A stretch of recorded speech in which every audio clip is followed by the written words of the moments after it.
الحمدللہ رب العالمین والصلاة والسلام علی محمد الامین فاعوذ باللہ من الشیطان الرجیم بسم اللہ الرحمن الرحیم۔ خواتین و حضرات، ہم میزان حصہ اول میں دوسرے باب اخلاقیات کا مطالعہ کر رہے ہیں۔ اس میں وہ اوصاف زیر بحث ہیں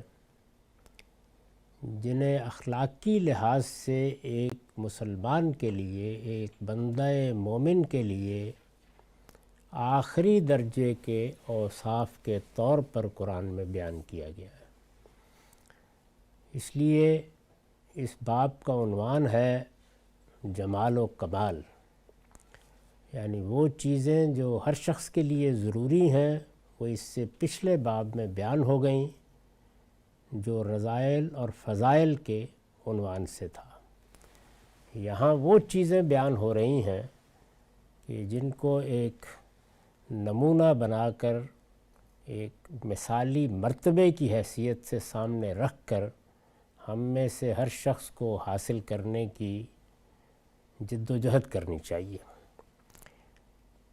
4 چیزیں بیان ہو گئی تھیں، اب 5ویں چیز زیر بحث آ رہی ہے۔ 5ویں چیز صبر ہے۔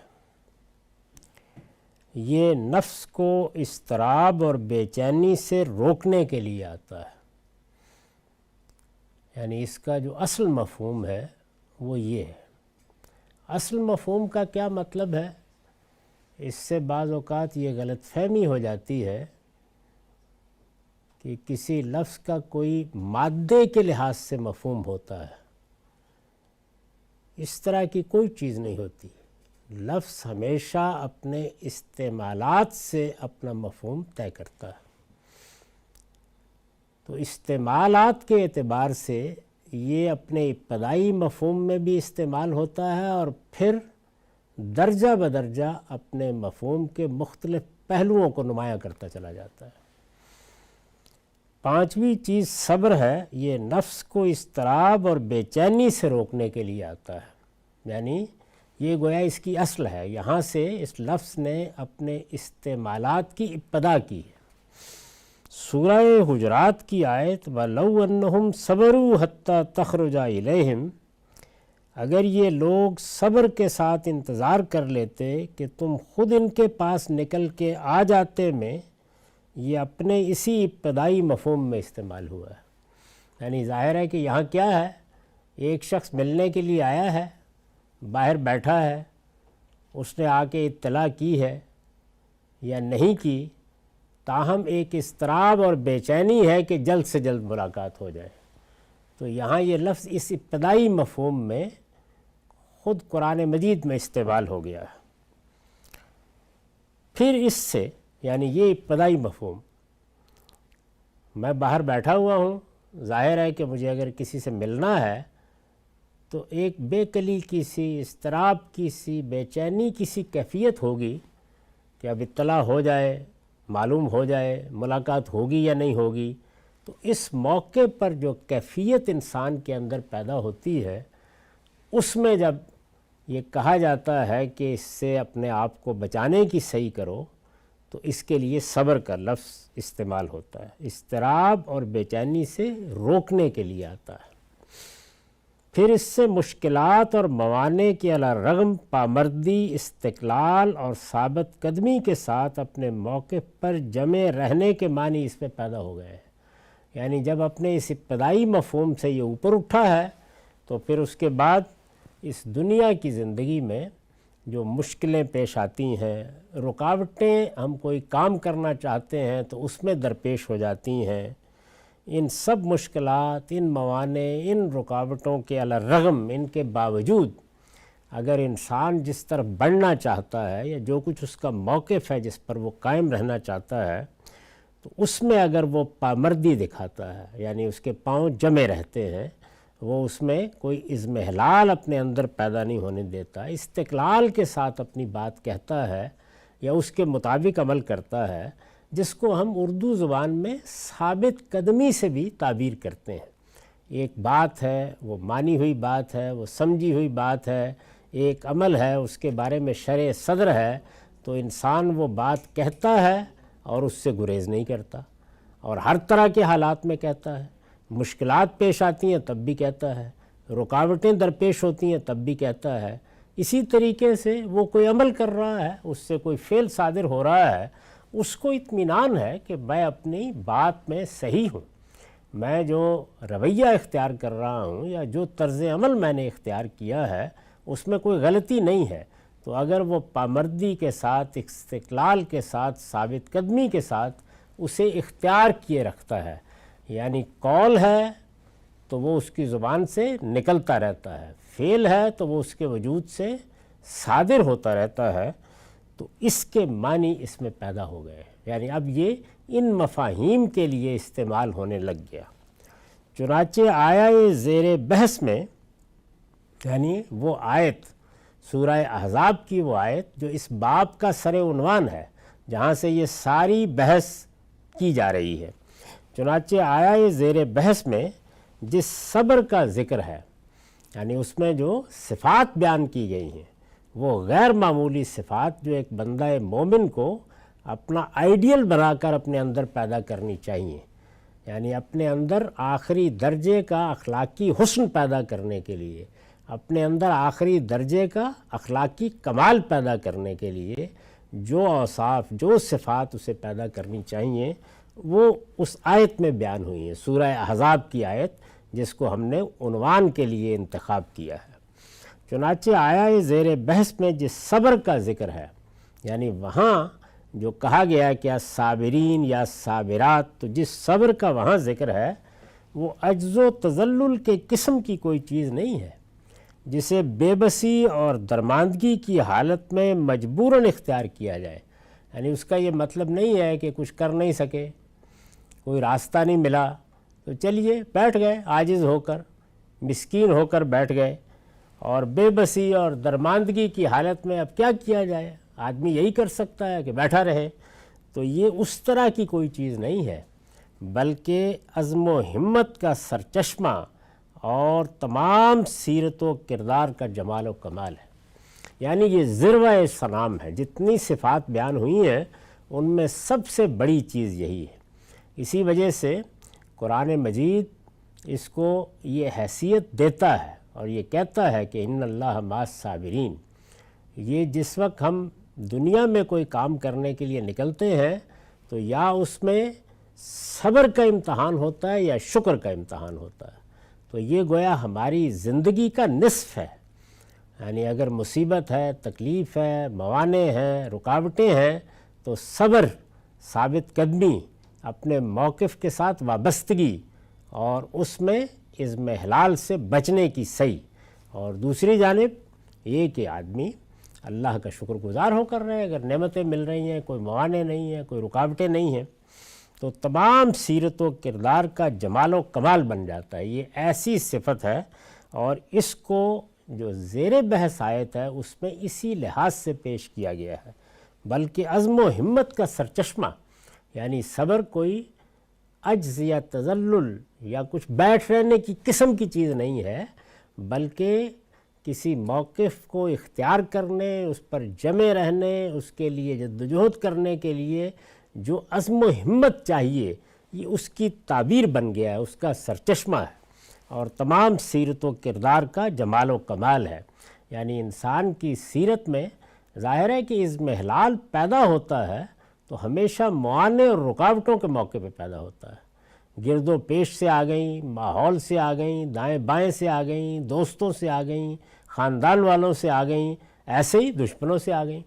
اس میں انسان اپنے موقف پر کس طرح جمع رہتا ہے، وہ اپنے اعمال کو کس طرح اپنے طے کردہ راستے پر قائم رکھتا ہے، تو یہ جو عزم اور ہمت ہے کہ نہیں، مجھے ہر حال میں اس چیز پر قائم رہنا ہے، حکمت کے ساتھ تدبیر اختیار کرتے ہوئے، لیکن یہ موقف ہے اور میں پورے عزم، پورے ارادے کے ساتھ اسے اختیار کیے ہوئے ہوں، تو یہ گویا وہ صفت ہے جو اس عزم اور اس ہمت کا سرچشمہ بن جاتی ہے. یعنی آدمی جب یہ طے کر لیتا ہے کہ میرا پروردگار سیرت کے جمال و کمال میں مجھے صابر دیکھنا چاہتا ہے، تو بس یہ چیز جیسے ہی پیدا ہوتی ہے تو گویا انسان کا نصب العین بن جاتی ہے زندگی میں.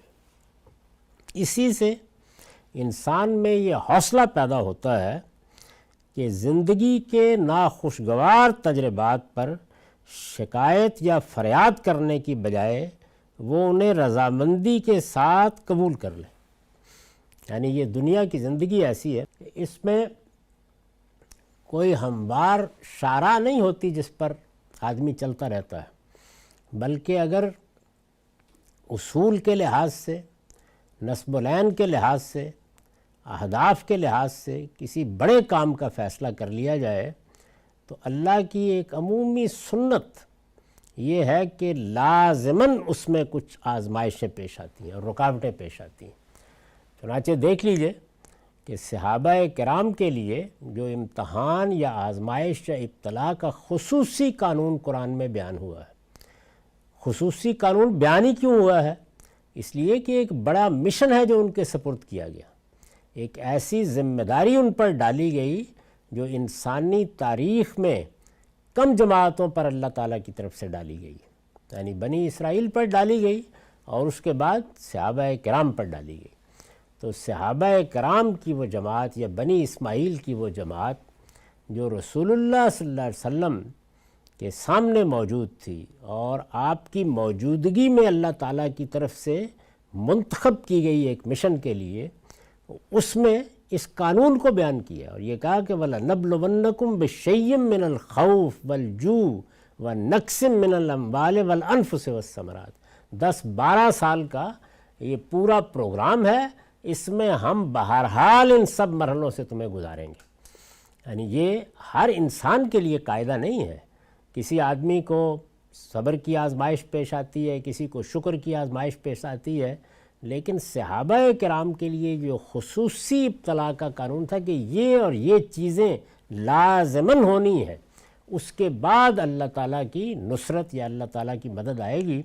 اس سے استنباط کیا جا سکتا ہے کہ اگر اللہ کے کسی مشن کے لیے آدمی اپنے آپ کو خاص کر لیتا ہے تو اس بات کا پورا امکان ہوتا ہے کہ اسے بھی ابتدا میں یا کسی مرحلے میں اس طرح کی چیزوں سے گزرنا پڑے. اس میں ایسے معاملات پیش آ جائیں گے کہ جن کا انسان تصور ہی نہیں کرتا کہ یہ پیش آ جائیں. یعنی ماں کی طرف سے آ گئے پیش، باپ کی طرف سے، اعزاء کی طرف سے، اقربا کی طرف سے، قریبی لوگوں کی طرف سے، جن کے ساتھ آدمی مل کر کام کرنے کا فیصلہ ان کی طرف سے. تو چونکہ دنیا کی زندگی ہے ہی اس طرح کی کہ اللہ نے اس میں یہ امتحان برپا کر رکھا ہے، تو اس وجہ سے یہ ہو کے رہتے ہیں. اسی سے انسان میں یہ حوصلہ پیدا ہوتا ہے کہ زندگی کے ناخوشگوار تجربات پر شکایت یا فریاد کرنے کی بجائے، اب اس میں امتحان کیا ہے کہ نہیں، شکایت کا جملہ نہیں آنا چاہیے، زبان پر نہیں آنا چاہیے. اس لیے کہ یہ اگر امتحان ہے تو مجھے پاکیزگی نفس کے ساتھ اس میں سے گزرنا ہے، اور یہ میرے پروردگار کی طرف سے ہے، اس لیے کہ کوئی اور تو یہ کر ہی نہیں سکتا کہ وہ مجھے اس امتحان میں ڈالے. یہ میرے پروردگار کی طرف سے ہے، تو میں جب اس میں کامیاب ہو کر نکلوں گا تو اس کا صلہ بے پناہ ہے، اللہ نے اس کے وعدے کر رکھے ہیں. جب میں یہ فیصلہ کر لوں گا کہ مجھے کوئی شکایت نہیں کرنی، کسی کے بارے میں کوئی برا خیال دل میں پیدا نہیں کرنا، بلکہ صبر اور اعراض کا رویہ اختیار کر لینا ہے، تو میرے پروردگار نے ضمانت دے رکھی ہوئی ہے کہ ان اللہ مع الصابرین، میرا پروردگار میری مدد کرے گا، وہ میرے ساتھ ہوگا، اس کی معیت مجھے حاصل ہوگی. اور اگر یہ سب میری کسی غلطی، میری کسی کوتاہی کی وجہ سے پیش آ رہا ہے، آزمائش کی بجائے تنبیہ بن گیا ہے، تو پھر بھی میرے لیے یہی رویہ صحیح ہے. یعنی میں شکایت کس بات کی کروں؟ پھر تو مجھے اپنے رویے پر، اپنے طرز عمل پر غور کرنا چاہیے تاکہ میں اپنی اصلاح کروں. اور اگر اس میں کچھ وقت بھی لگے گا تو یہ میری پاکیزگی نفس کو پیدا کرنے اور بڑھانے کا باعث ہوگا. تو دونوں صورتوں میں حرف شکایت نہیں لب پر آنا چاہیے. زندگی کے ناخوشگوار تجربات پر شکایت یا فریاد کرنے کی بجائے وہ انہیں رضامندی کے ساتھ قبول کر لے۔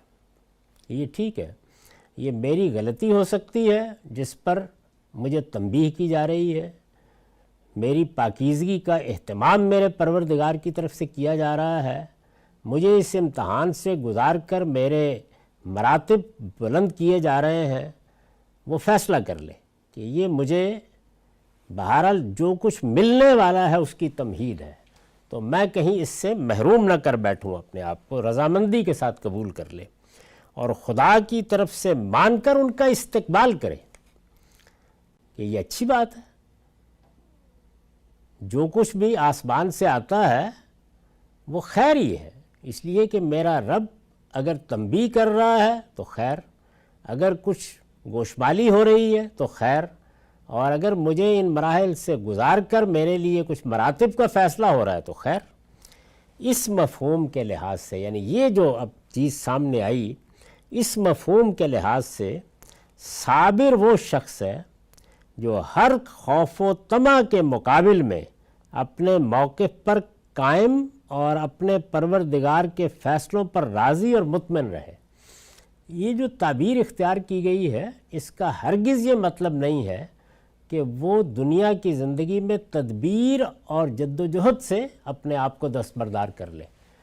وہ تو پیچھے بیان ہو گیا کہ موقف پر قائم رہنا، اس کے لیے صحیح کرنا، اس کے لیے جد و جہد کرنا، اس کے لیے اپنی ساری قوت لگا دینا، یہ تو خود اس صبر کا تقاضا ہے۔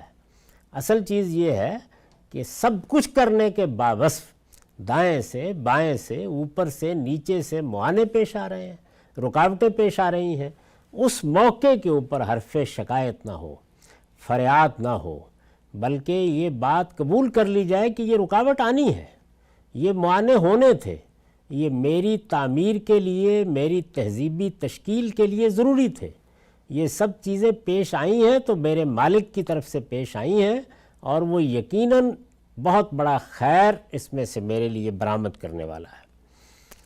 اب یہ چیز ہے کہ جس کو قرآن مجید نے جمال و کمال کے پہلو سے بنیاد بنایا ہے، یعنی اس اپنے ابتدائی مفہوم سے اٹھایا ہے لفظ کو، اور پھر مختلف جگہوں پر، مختلف مقامات پر اس کے یہ پہلو ہیں جو نمایاں کیے ہیں۔ اس کے 3 مواقع قرآن میں بیان ہوئے، یعنی عام زندگی میں صبر کے 3 مواقع قرآن نے بیان کیے۔ اس کے 3 مواقع قرآن میں بیان ہوئے ہیں: غربت، بیماری اور جنگ۔ یہ تو ہر شخص کو پیش آ جاتے ہیں، کسی نہ کسی درجے میں آ جاتے ہیں، یعنی غربت میں مبتلا ہوئے دسیوں، ہزاروں، لاکھوں لوگ ہیں جو اس پہ سے گزر رہے ہیں۔ بیماری ہے، بیماریاں چھوٹی بھی ہوتی ہیں، بڑی بھی ہوتی ہیں، اور بہت تکلیف دہ بھی ہو جاتی ہیں، ہم میں سے ہر شخص کو ان سے اللہ کی پناہ مانگنی چاہیے۔ اور جنگ، یعنی کسی موقع پر جنگ و جدال کی صورت پیدا ہو جائے تو اس میں پھر 2 فریق ہوں، 3 ہوں، 4 ہوں، سب ایک دوسرے کو مار رہے ہوتے ہیں، امن کی فضا ختم ہو جاتی ہے، اور اس میں تباہی اور بربادی، یہ بچے مر رہے ہیں، یہ بڑے مر رہے ہیں، یہ بوڑھے مر رہے ہیں، یہ گھر برباد ہو رہے ہیں، یہ کاروباروں پر بم پھینکے جا رہے ہیں، یہ صورت پیدا ہو جاتی ہے۔ قدیم زمانے میں، قدیم زمانے کے اسلحے کے مطابق، موجودہ زمانے میں اس زمانے کے اسلحے کے مطابق اس کے 3 مواقع قرآن میں بیان ہوئے ہیں: غربت، بیماری اور جنگ۔ غور کیجئے تو تمام شدائد و مصائب کا منبع یہی 3 چیزیں ہیں، یعنی یہ گویا قرآن مجید نے بالکل بنیاد سے یہ تقسیم سمجھا دی ہے کہ یہ مواقع پیش آئیں گے، یعنی غربت کو دور کرنے کی صحیح کرنی ہے، تدبیریں کرنی ہیں، اپنے لیے بہتری پیدا کرنی ہے، لیکن ساری تدبیروں کے باوجود بہرحال آ جاتی ہے۔ اسی طرح آدمی کو حفظان صحت کے اصولوں کا خیال رکھنا ہے، دوا لینی ہے اور بروقت لینی ہے، علاج کرانا ہے اور صحیح طریقے سے کرانا ہے، یہ سب اپنی جگہ درست، لیکن یہ ساری جد و جہد ناکام ہو جاتی ہے اور بہرحال بیماری احاطہ کر لیتی ہے۔ اسی طرح جنگ کوئی مطلوب چیز نہیں ہے، اس سے گریز کرنا چاہیے، اس سے دنیا کو پاک کرنے کی صحیح کرنی چاہیے۔ دنیا امن ہی کے ذریعے سے ترقی کرتی، آگے بڑھتی، اور خود اللہ کی اطاعت کے بھی اچھے مواقع ملتے ہیں اس میں۔ لیکن اگر آ ہی گئی ہے، یعنی سب کچھ کہنے اور کرنے کے باوجود آ گئی ہے، بہت اہتمام کے ساتھ ٹالنے کے لیے جو کچھ ہو سکتا تھا کیا، لیکن پھر بھی کسی نہ کسی کی غلطی کے نتیجے میں یہ مسلط ہو گئی، اس لیے کہ اس کا باعث انسان کے تعصبات، اس کی انانیت، اسی طریقے سے وہ دنیا کے اندر جو ایک تفوق اور برتری کی جبلت لے کر آیا ہے اس کا ظہور۔ غور کیجئے تو تمام شدائد و مصائب کا منبع یہی تین چیزیں ہیں۔ ارشاد فرمایا ہے، یہ سورہ بقرہ ہے 177 آیت، وَالصَّابِرِينَ فِي الْبَأْسَاءِ وَالضَّرَّاءِ وَحِينَ الْبَأْسِ، یعنی وہاں پر بھی سچے اہل ایمان کے جو نیکی کی حقیقت کو پانا چاہتے ہیں، بر کی حقیقت کو پانا چاہتے ہیں، ان کے اوصاف بیان کرتے ہوئے بہت اہتمام سے یہ بیان کیا ہے، اور خاص کر ان کی، یعنی نیکی ان کی نیکی ہے، اور خاص کر ان کی جو تنگی اور بیماری میں اور جنگ کے موقع پر ثابت قدم رہنے والے ہوں۔ یعنی ظاہر ہے کہ اس میں قرآن مجید نے صبر کے مواقع بیان کر دیے ہیں کہ یہ پیش آئیں گے زندگی میں، کبھی غربت، کبھی بیماری، کبھی جنگ، تو ان میں آدمی کو ثابت قدم رہنا چاہیے۔ یعنی کس معنی میں ثابت قدم؟ اپنے رب کے ساتھ تعلق میں ثابت قدم، اپنے مقاصد میں ثابت قدم، اپنے پیش نظر نصب العین میں ثابت قدم، اپنے موقف میں ثابت قدم، کیونکہ یہ ساری چیزیں اس میں احلال کا باعث بنتی ہیں۔ آدمی کی قوت ختم ہو جاتی ہے، اور ان موقعوں پر آسان نہیں ہوتا، تو گن کے بتا دیے ہیں کہ ہر شخص کو اپنی تعمیر شخصیت میں تیاری کرتے رہنا چاہیے کہ اگر خدا نخواستہ، ان سے پناہ مانگنی چاہیے۔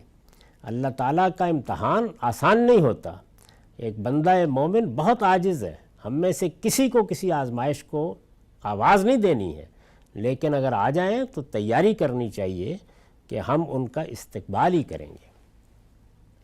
اس آیت میں، یہ جو سورہ بقرہ کی آیت 177 ہے، اس آیت میں نصب علی المدح کے طریقے پر صبر کو نمایاں کر کے قرآن نے بتا دیا ہے کہ سیرت و کردار کے معاملے میں اس کی اہمیت کس قدر غیر معمولی ہے۔ یعنی یہ جو آیت ہے 177 آیت سورہ بقرہ کی، دوسری سورہ کی، تو اس میں یہ بتا دیا ہے کہ یہ نیکی یا بر یا اللہ کی وفاداری کا حق ادا کرنے والے کون لوگ ہوتے ہیں، تو صفات بیان کی ہیں۔ سب صفات عام طریقے سے بیان ہو رہی ہیں، لیکن جب صبر کا موقع آیا ہے تو اس میں نصب علی المدح کا طریقہ اختیار کیا ہے۔ یہ کیا ہوتا ہے؟ یعنی ایک لفظ کو رفع کے ساتھ آنا تھا، مرفوع آنا تھا، وہ یا فاعل تھا یا وہ مبتدا تھا یا وہ خبر تھی، اس پر نصب آ گیا۔ یعنی اللہ تعالیٰ نے گویا قاعدے کو ایک طرف رکھ کر اس اختصاص کو بیان کیا۔ تو یہ عربی زبان کا اسلوب ہے۔ اس اسلوب میں جب صبر کا ذکر ہوا تو اس کو ہمارے ہاں اصطلاح میں نصب علی المدح کہا جاتا ہے۔ کسی چیز کی غیر معمولی حیثیت کو یا اس وصف کو بیان کرنے کے لیے یہ طریقہ اختیار کیا جاتا ہے۔ قرآن میں چند اور جگہوں پر بھی یہ اسلوب اختیار کیا گیا ہے۔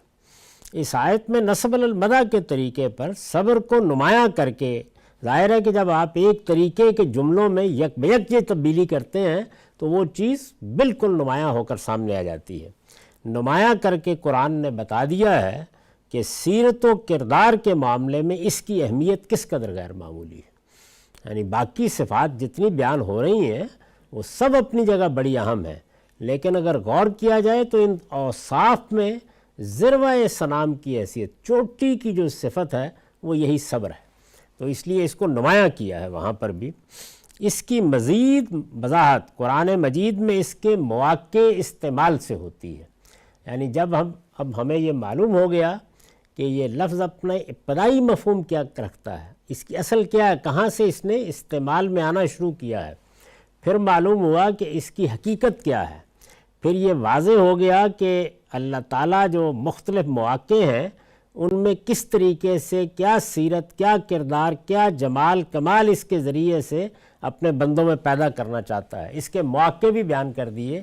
تو اب یہ دیکھنا ہے کہ قرآن مجید نے جن مقامات پر اس کو استعمال کیا ہے ان مقامات پر کیا کیا چیزیں ہیں جس کو سامنے لانا مقصود ہے۔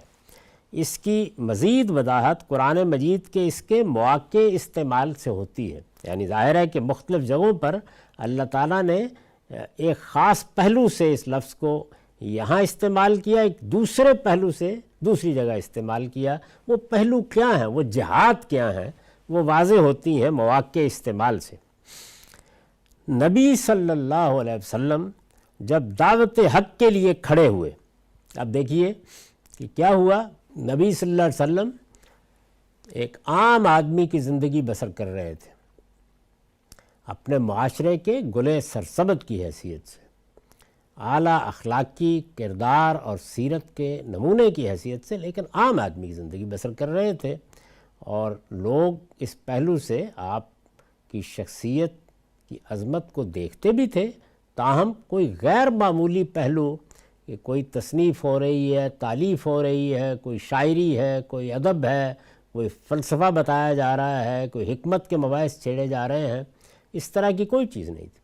یعنی عام آدمی کی زندگی رسالت مآب صلی اللہ علیہ وسلم بسر کر رہے تھے۔ اللہ تعالیٰ نے نبوت سے سرفراز کر دیا۔ نبوت سے سرفراز ہونے کے بعد اب زندگی میں بہت بڑا تغیر آیا، یعنی محمد بن عبداللہ محمد الرسول اللہ صلی اللہ علیہ وسلم ہو گئے، تو آپ دعوت کے لیے اٹھے، آپ کو حکم دیا گیا کہ قم فانذر، اٹھیے اور اپنی قوم کو خبردار کریں۔ تو نبی صلی اللہ علیہ وسلم جب دعوت حق کے لیے کھڑے ہوئے تو کیا ہدایت کی گئی؟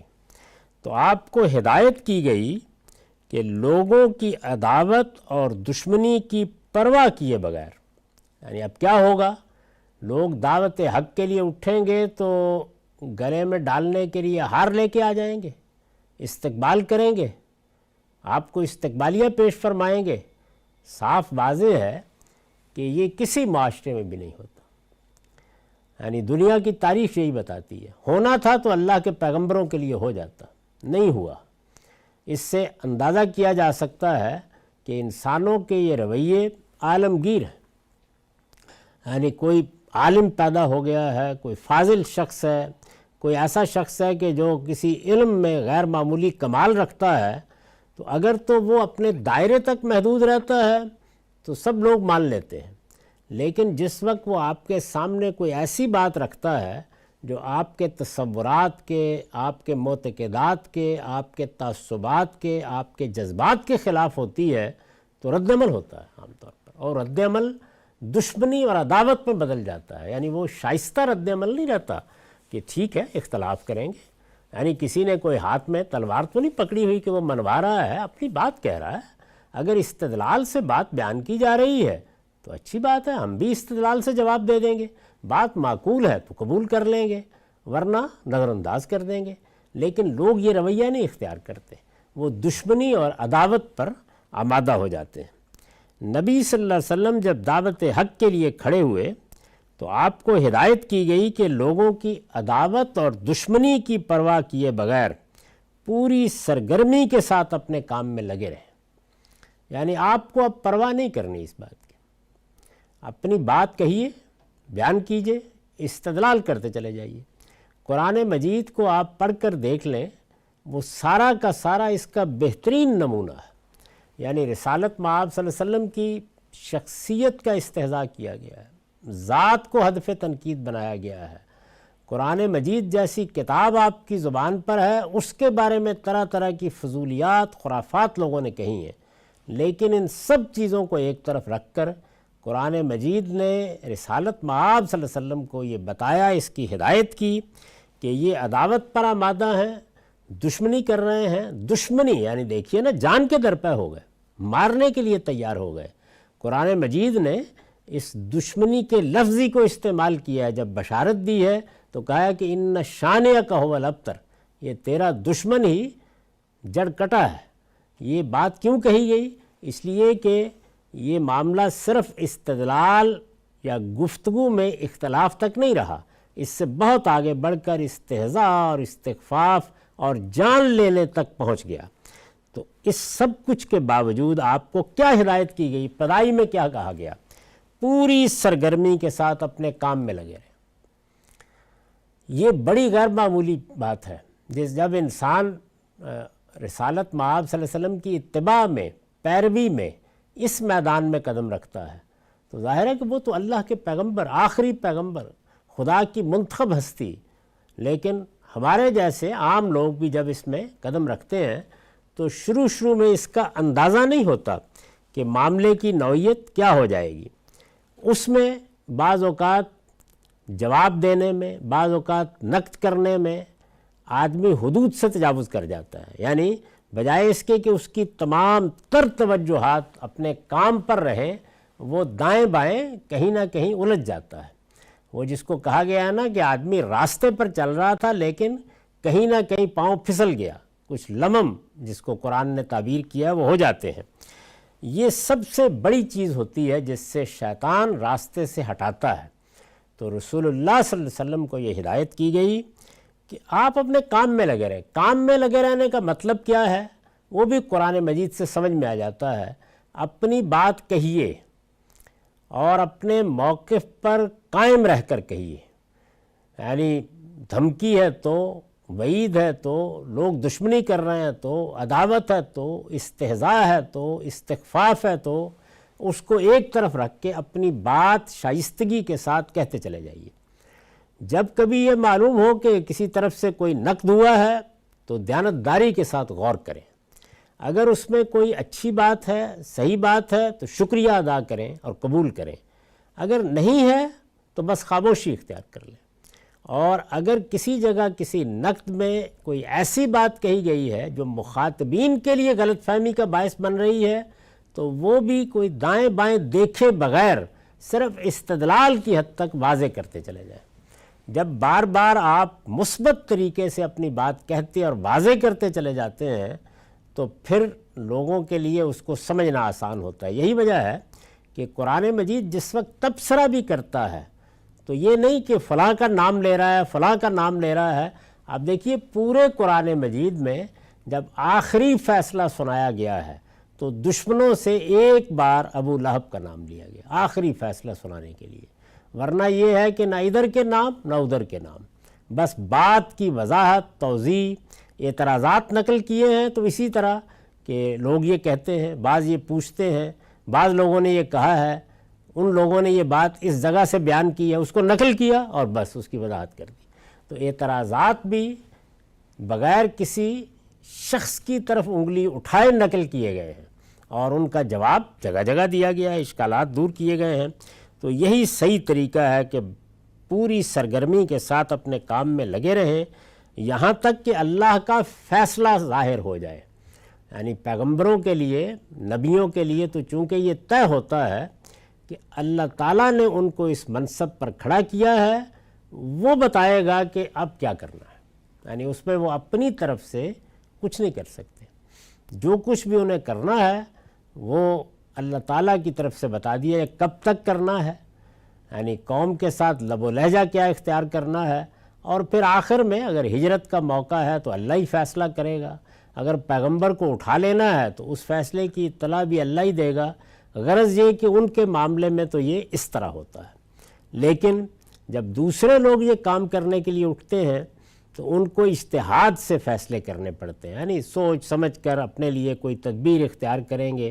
اس میں غلطیاں بھی ہوتی ہیں اور اللہ تعالیٰ ان غلطیوں کے باوصف اگر راہ سیدھی ہے اور نیت صحیح ہے اور انسان نے طے کر لیا ہے کہ وہ اللہ کے راستے پر اللہ تعالیٰ کی سکھائے ہوئے آداب اور اس کے قائم کردہ حدود کے مطابق کام کرے گا تو اللہ کی نصرت شامل حال رہتی ہے۔ تو یہ ہدایت آپ کو کی گئی کہ اپنے کام میں لگے رہیں یہاں تک کہ اللہ کا فیصلہ ظاہر ہو جائے۔ وہاں چونکہ رسول اللہ صلی اللہ علیہ وسلم کے معاملے میں تو اللہ نے بتانا تھا کہ کب قوم کو چھوڑ دینا ہے، یعنی اس کی مدت کیا ہے جس کے بعد اللہ تعالیٰ کی عدالت اس قوم کے لیے اپنا فیصلہ سنائے گی۔ باقی لوگوں کے لیے یہ فیصلہ قیامت میں ہونا ہے۔ اس لیے اگر کوئی داعی حق ہے، اللہ کے دین کی کوئی خدمت کر رہا ہے تو اس کو جان لینا چاہیے کہ یہ کام اس کو اپنی موت تک کرنا ہے، اس کا فیصلہ قیامت میں ہوگا۔ آپ کو ہر حال میں اس فیصلے کا انتظار کرنا ہے. یعنی رسول اللہ صلی اللہ علیہ وسلم کو یہ بتایا گیا کہ آپ اس فیصلے سے پہلے کچھ نہیں کر سکتے. چنانچہ یونس علیہ السلام کا حوالہ دے کر بتایا گیا کہ ایک پیغمبر نے اس معاملے میں عجلت کی تھی، اور پھر بتایا گیا کہ اللہ تعالیٰ نے ان کے ساتھ کیا معاملہ کیا. تو آپ کو کہا گیا کہ ہر حال میں فیصلے کا انتظار کریں، اس سے پہلے آپ کوئی اقدام نہیں کر سکتے. قرآن میں یہ مفہوم اسی لفظ صبر سے ادا ہوا ہے.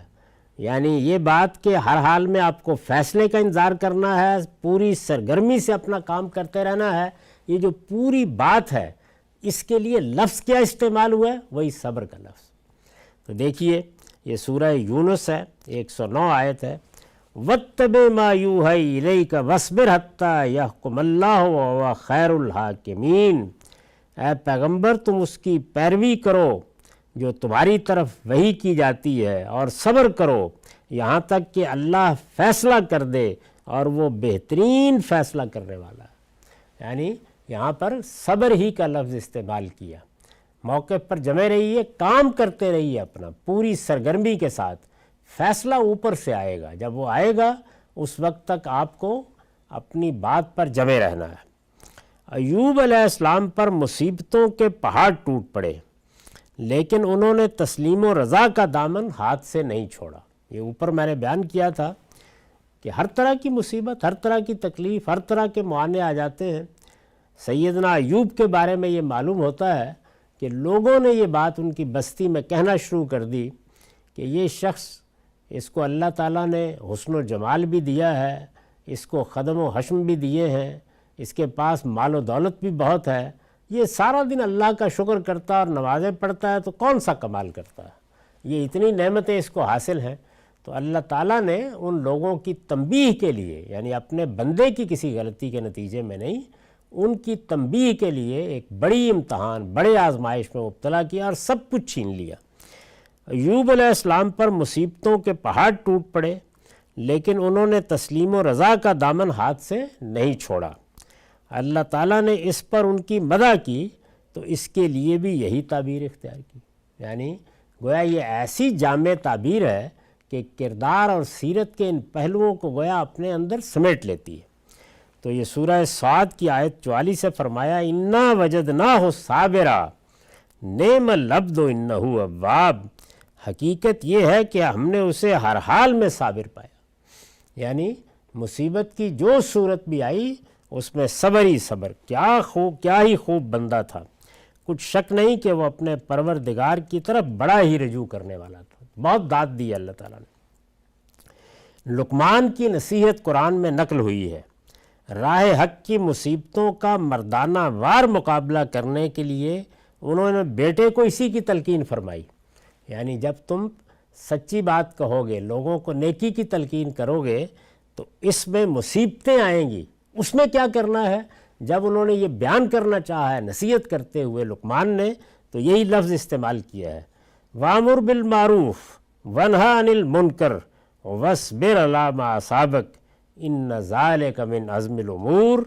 بھلائی کی تلقین کرو اور برائی سے روکو، اور اس راہ میں جو مصیبت تمہیں پہنچے اس پر صبر کرو، اس لیے کہ یہی کام ہے جن کی تاکید کی گئی ہے. یعنی اللہ تعالیٰ نے جو نصیحت فرمائی وہ یہی ہے کہ اگر تم معاشرے میں بھلائی کی بات کرتے ہو، تلقین کرتے ہو اور برائی سے روکتے ہو تو ظاہر ہے اس کا رد عمل ہوگا. اس میں صبر ہی صبر. یہی اللہ تعالیٰ کی طرف سے ہدایت ہے. اسی کو اپنے سامنے رکھو. یہ ذہن میں رہے کہ یہاں ہم کیا کر رہے ہیں. یعنی پہلے یہ بتایا کہ صبر اصل میں اپنے ابتدائی مفہوم میں کیا چیز ہے. پھر یہ سمجھانے کی صحیح کی گئی ہے کہ اس سے آگے بڑھ کر زندگی کے حوالے سے، یعنی جب یہ صفت انسان کی زندگی سے متعلق ہوتی ہے تو یہ کن کن اوصاف کا احاطہ کر لیتی ہے، اس کی جامعیت کیا ہے. پھر اس کے بعد قرآن مجید نے اس کے 3 مواقع بیان کر کے یہ واضح کر دیا کہ غربت بھی آتی ہے، آ جاتی ہے. اسی طرح جنگ کے مواقع بھی پیدا ہو جاتے ہیں، اور اس میں کوئی اہل ایمان یا اہل کفر کا فرق نہیں، سب کے لیے ہو جاتے ہیں. اور ایسے ہی بیماری کا معاملہ ہے تو اس کے مواقع بیان کیے. اور پھر یہ بتایا کہ اس سے بڑی کوئی چیز نہیں ہے، سب سے بڑی صفت یہی ہے جو بندے کو پیدا کرنی ہے۔ اور اب ہم یہ بتا رہے ہیں کہ اس میں قرآن مجید نے جب مختلف پہلوؤں سے، مختلف زندگی کے حوال سے اس کو متعلق کیا ہے تو کن کن موقعوں پر یہ لفظ استعمال کیا تاکہ اس کی پوری تصویر سامنے آ جائے۔ یہ بحث ابھی جاری ہے، ہمارا وقت ختم ہو گیا۔